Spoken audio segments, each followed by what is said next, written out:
জুলাই আন্দোলনকে কেন্দ্র করে যারা আহত হয়েছেন তাদের দেখতে ঢাকা মেডিকেল কলেজ হাসপাতালে গেছেন প্রধানমন্ত্রী শেখ হাসিনা। এ সময় আহতদের চিকিৎসা ও রোজগারের ব্যবস্থা করবে বলেও আশ্বাস দিয়েছেন তিনি। প্রধানমন্ত্রী বলেন, সাম্প্রতিক সহিংসতায় দলমত নির্বিশেষে আহত সবার চিকিৎসা ও আয় রোজগারের ব্যবস্থা করবে সরকার। শুক্রবার বিকেলে ঢাকা মেডিকেল কলেজ হাসপাতালে সহিংসতায় আহতদের দেখতে গিয়ে তিনি এই কথা বলেন। প্রধানমন্ত্রী বলেন, সহিংসতায় আহতদের চিকিৎসার জন্য যা যা দরকার সবই করবে সরকার। আহতরা যেই দলেরই হোক, চিকিৎসার দায়িত্ব নেবে সরকার। তিনি প্রশ্ন রেখে বলেন, কোটা নিয়ে সব দাবি মেনে নেওয়ার পরও কেন আন্দোলন শেষ হচ্ছে না? বিএনপি জামায়াতের সহিংসতা বর্বরতার বিরুদ্ধে দেশে বিদেশে সবাইকে সোচ্চার হতে হবে।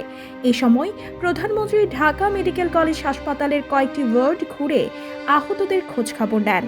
তিনি চিকিৎসক ও নার্সদের সঙ্গে কথা বলেন, আহতদের সব ধরনের চিকিৎসা দেওয়ার নির্দেশ দেন। এর আগে সকালে রাজধানীর রামপুরায় নাশকতাকারীদের হামলা ও অগ্নিকাণ্ডে ক্ষতিগ্রস্ত বাংলাদেশ টেলিভিশন বিটিভি ভবন পরিদর্শন করেন সরকার প্রধান।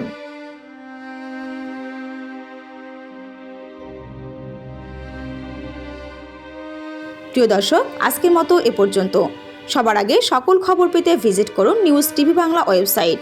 সেই সাথে চোখ রাখুন নিউজ টিভি বাংলা ফেসবুক পেজে।